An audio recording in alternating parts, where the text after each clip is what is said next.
Rudenį grįžus augintinių į namus atsitinka taip, kad jo pėdutės lieka ant grindų, ant kilimų ir palieka visus kitus nešvarumus ant jūsų, tarkim, baldų. Ką tuomet reikėtų daryti? Šį rytą kalbame su Saule. Taip, tai rudenį dažnai nutinka taip, kad augintinis po pasivaikščiojimų dažnai grįžta su purvinomis pėdutėmis ir visas šlapias. O juk nei vienas šeimininkas nenori, kad purvas, šlapios letenos ar nešvarumai atsidurtų ant grindų, kilimo ar patalų.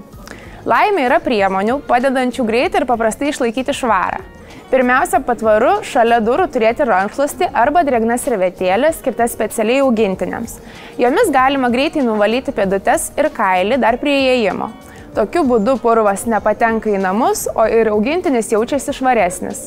Drėgnos servetėlės yra patogus sprendimas ir kelionėse. Jos saugios gyvūnui ir nepalieka dirginimo.